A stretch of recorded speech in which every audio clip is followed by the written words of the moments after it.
To connect a Blink camera to Fire TV, start by ensuring the camera is linked to a Blink account. If it is, proceed to the Fire TV home screen. Navigate to the app section and download the Blink for Home app.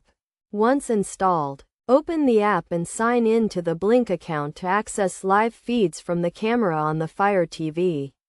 However, if the Blink camera is not linked to a Blink account, it can be easily connected by opening the Blink Home Monitor app, clicking the plus sign on the upper right side, and selecting Blink Wireless Camera System.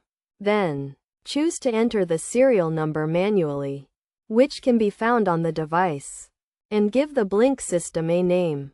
Next, plug the sync module into an outlet using the provided USB cable and power adapter, noting that the larger USB-A port is for recording videos on a thumb drive, while the micro USB port is for power.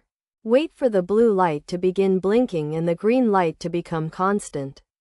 Select Discover Device on the app. Click Join when the device is connecting. Choose the Wi-Fi network and enter the password. After the device updates, select Done to complete the process, allowing for a simple connection between the Blink camera and Fire TV.